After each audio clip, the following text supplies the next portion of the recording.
สบายดีพี่น้องป้องป่ายทุกคู่ทุกคนเด้อมาเด้อมื้อนี้มาหาสิบ้ามากินแกงส้มแกง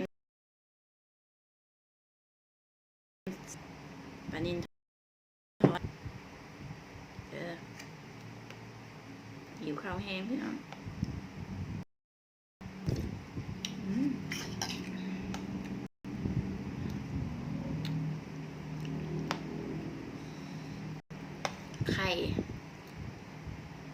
ไข่สะอมพี่น้อง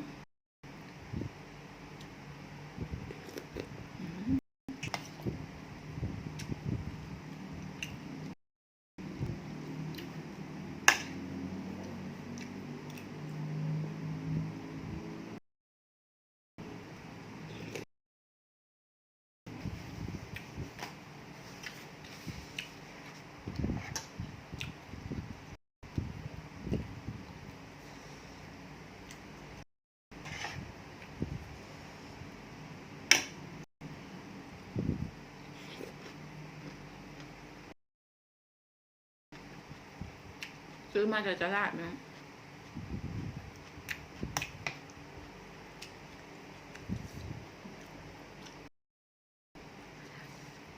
ปลามีอยู่ชิ้นเดียว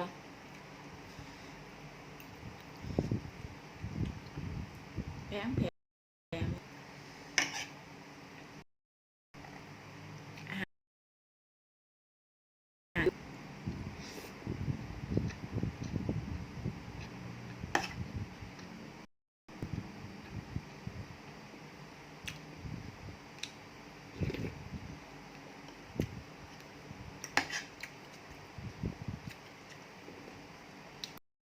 จอมากินทำกันได้พี่น้อง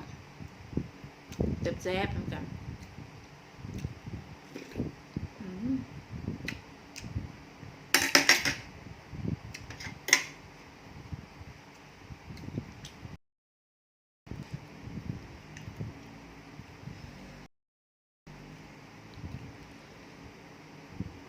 ผักกระเฉด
วิญญาณป่าพี่น้อง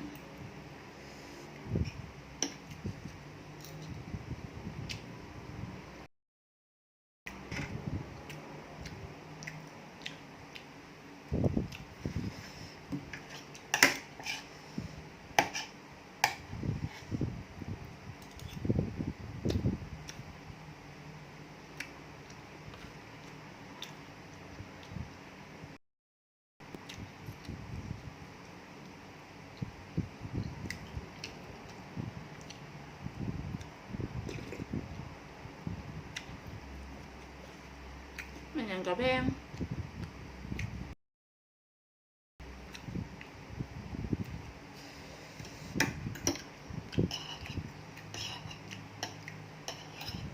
ข่ไก่ก็แพงหมูหมากาไก่ก็แพงราคาขึ้นนะพี่น้องเอ้ย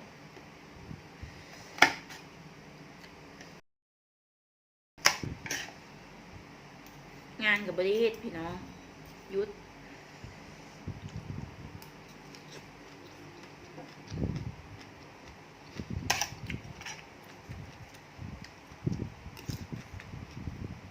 กลับบ้านก็กลับไม่ได้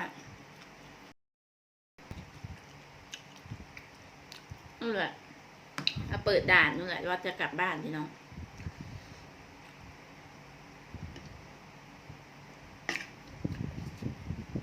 กลับไปหาคุณแม่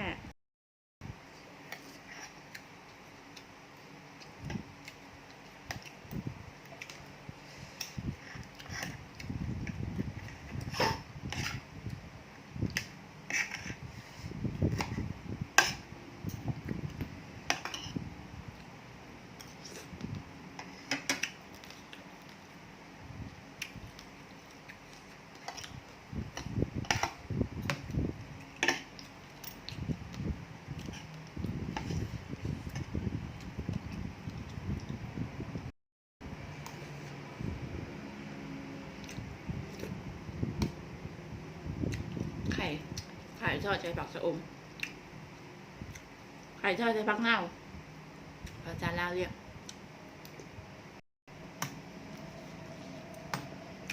ผักเน่า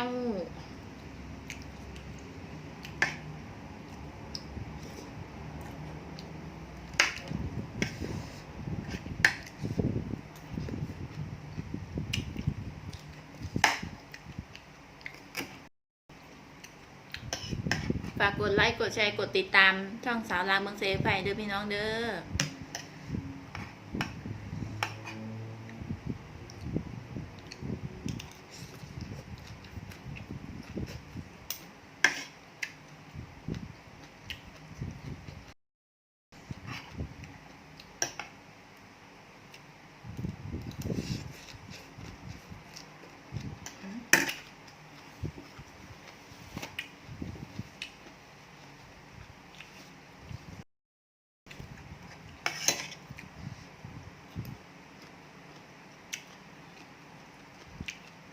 ข้าวแรงเนาะนี่ก็ตุ่มกว่าแล้วนะ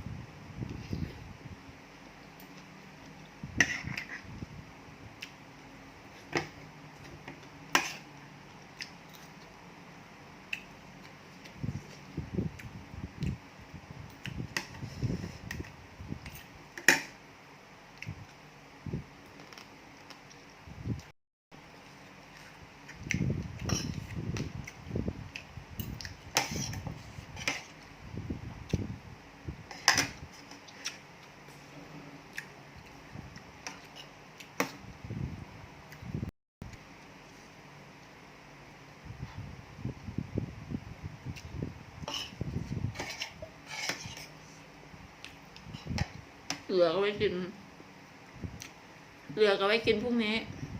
ใส่ตู้เย็นไว้ไหมครับไปอุ่นกินพรุ่งนี้ช่วงนี้ต้องประหยัดไม่มีตังค์เนาะ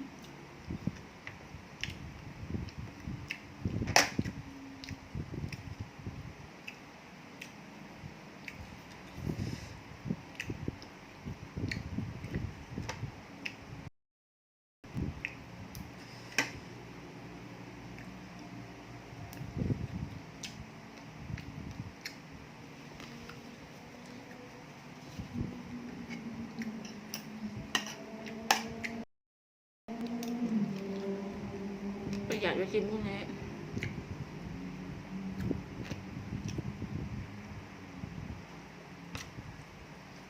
เกิดจะผักก็เลยนะโอเค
ปลาก็มีอยู่ชิ้นเดียว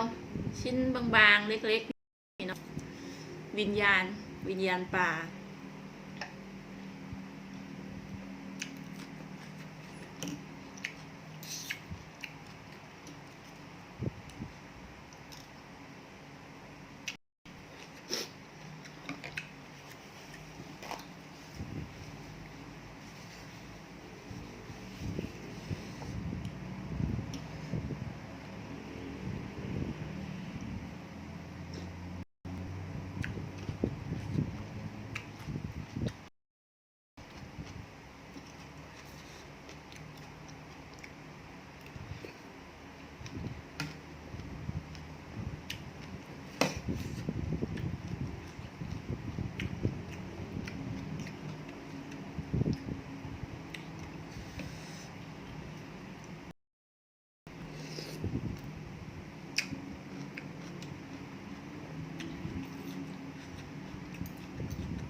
เหลือไม่เอา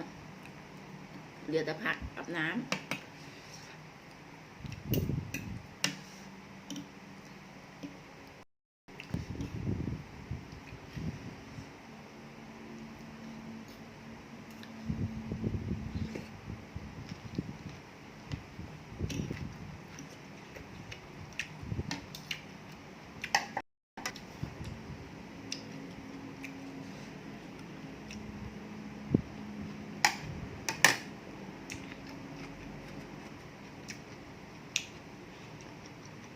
คลิปนะคะ